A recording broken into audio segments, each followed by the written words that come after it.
Hey YouTube, and welcome to VanCityRideshare.com.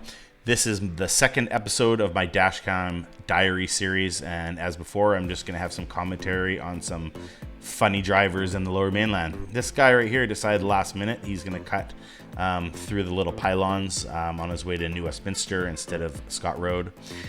This white Beamer here, he decided last minute that, you know what, First Avenue is the one that I want to take. Even though it's pouring rain, slippery and dangerous, he made a cut across 2 lanes of traffic. In this video, have a look at this light as it changes to red, and this guy just decides, you know what, I don't care what the light says, I'm just going to turn left on it anyways and cut in front of a bunch of people.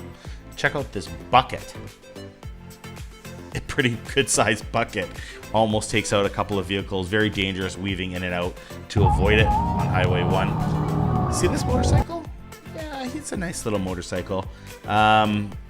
When I caught up to him just at Gaglardy and Broadway here, this guy decided for whatever reason that he was going to do a little show for everybody on the road.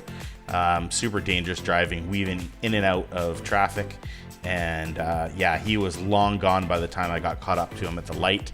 And yeah, just dangerous in and out, driving like a maniac.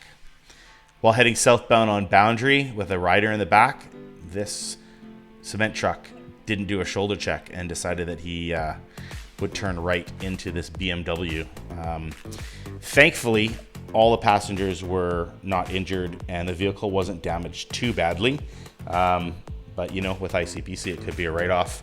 All of the participants in this vehicle accident here all got out, and you know, I think there was a little tiny bit of acting going on here, but it seemed like everything was okay. Thank you very much for watching, you guys. Please subscribe, like, share, tap that bell notification, and I'll see you in part 3 soon. Thank you.